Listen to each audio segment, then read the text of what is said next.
Snow fell gently over Hamburg, turning the old streets near the Elbe River into something out of a winter postcard. Warm yellow lights glowed from shop windows, and the sound of distant church bells drifted through the cold air. Families hurried home with wrapped gifts, children laughed, and the smell of roasted chestnuts and mulled wine filled the streets. For most people, Christmas Eve meant warmth, family, and hope. For Lucas Weber, it was just another reminder of what he had lost. At 36, Lucas was a single father, raising his 7-year-old son Emil alone. His wife Hannah had died 3 years earlier in a car accident on a snowy road not far from Bremen. Since then, Lucas lived on autopilot. Work, school runs, cooking, cleaning, bedtime stories, doing everything right yet feeling hollow inside. That evening, Lucas and Emil had just left a small bakery near St. Pauli, carrying a paper bag with 2 simple pastries. Money was tight, but Lucas wanted Emil to feel that Christmas still mattered. "Papa," Emil said softly, holding Lucas's hand, "do you think Mama can see the snow?" Lucas swallowed hard and smiled. "I think she can see everything, mein Junge." As they walked past an alley near a row of old apartment buildings, Lucas noticed movement near a large trash container. At first, he thought it was a stray cat. Then he saw a small girl. She couldn't have been more than 8 or 9 years old. She wore a thin jacket far too light for the cold, her shoes soaked and worn. Her hands were red from digging through garbage bags, carefully pulling things out and stuffing them into a torn backpack. Lucas stopped walking. Emil tugged his hand. "Papa."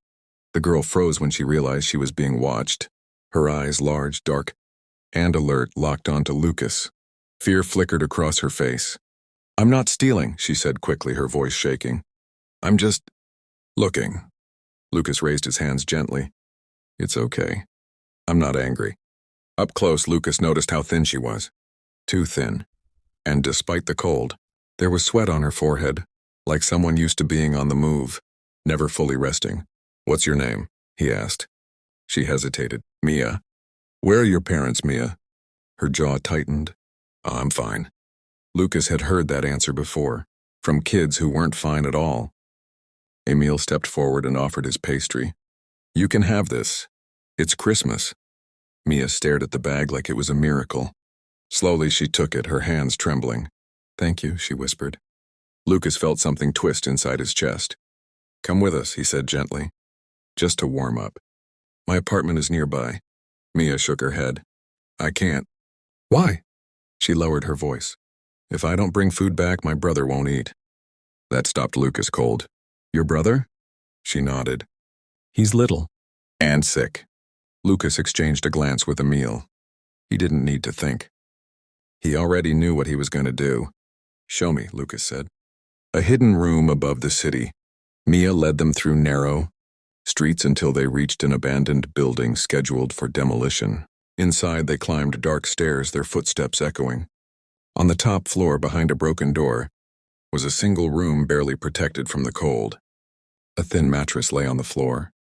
A small camping stove sat in the corner, and on the mattress lay a boy no older than 5, wrapped in blankets and coughing weakly. "Mama said not to trust strangers," Mia said quietly. "But what you look like my papa." Lucas knelt beside the boy. His forehead was burning. "This child needs a doctor," Lucas said firmly. Mia panicked. "No, they'll take us away." Lucas paused. Slowly, carefully, he asked, "Where is your mother?" Mia's eyes filled with tears. "She went to work. A long time ago. She never came back." The truth hit Lucas like a wave. Abandoned. On Christmas Eve. Just children surviving alone. Lucas remembered the day Hannah never came home. He stood up. "I promise you," he said, his voice steady, "I will not let anything bad happen to you. Not tonight." A choice that changed everything. Lucas carried the boy, Jonas, down the stairs while Mia followed closely. Emil walked silently, understanding more than Lucas realized. At the hospital, Lucas explained everything. Social services were called. Doctors rushed Jonas into treatment for pneumonia. Mia clung to Lucas's coat, terrified. "They'll separate us," she whispered. Lucas knelt down. "Not if I can help it."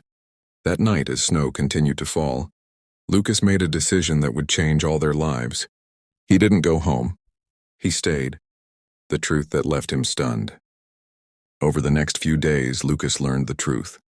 Mia and Jonas were German citizens born in Hamburg. Their mother had been struggling with debt and addiction. She left one night to find work and never returned. No relatives could be found. Social services planned to place the children in separate foster homes. Lucas couldn't sleep. Every time he closed his eyes, he saw Mia digging through trash. He saw Emil offering his pastry. He saw Hannah smile. On New Year's Eve, Lucas stood in a government office and did something he never planned to do again. He applied to become a foster father, a new kind of family. It wasn't easy. Paperwork, home inspections, doubts. Do you really think you can handle 2 more children? A caseworker asked. Lucas looked at Emil playing with Mia in the waiting room. Jonas laughed for the first time in weeks. I already am, Lucas replied. By spring, Mia and Jonas moved into Lucas's small apartment. It was crowded, loud, messy, and full of life. Mia started school. Jonas recovered fully. Emil became the world's proudest big brother. On the next Christmas Eve, Lucas stood by the window watching the snow fall again over Hamburg. Mia tugged his sleeve. Papa Lucas? She asked. Yes? Do you think Mama sent you to us? Lucas smiled, his eyes wet. I think, he said. Sometimes miracles look like ordinary people who choose to stop. Outside, church. Bells rang. Inside, 4 hearts beat together. And for the first time in years, Christmas felt whole again. The snow had melted in Hamburg, but the cold inside Mia hadn't. Even though she now slept in a warm bed, she still woke up at night afraid it would all disappear. Lucas noticed everything. How she hid bread in her pockets. How she flinched when someone raised their voice. How she stood between Jonas and the door just in case. One evening, Lucas found her sitting on the kitchen floor counting coins. What are you doing, Mia? He asked gently. She looked up, embarrassed. If you change your mind, I want to help pay. Lucas sat beside her, his heart breaking. You don't have to earn a place in this home, he said. You already belong here. That night, Mia cried for the first time since Christmas. Not from fear, but from relief. The court decision. Spring arrived with a long wait. A judge would decide if Mia and Jonas could stay. On the morning of the hearing, Lucas wore the same coat he had worn on Christmas Eve. The night everything changed. When the judge finally spoke, the room went silent. The children will remain together, she said. Under the permanent care of Lucas Weber. Mia grabbed Lucas's hand. Jonas smiled. Emil whispered, we won. Lucas closed his eyes. So did he, 1 year later. On the next Christmas Eve, 4 stockings hung by the window. Mia placed a small handmade card under the tree. It read, thank you for seeing me when no one else did. Lucas hugged her tightly. Outside, snow fell again over Hamburg. Inside, a family, once broken, once lost, sat together. Not by blood, but by choice.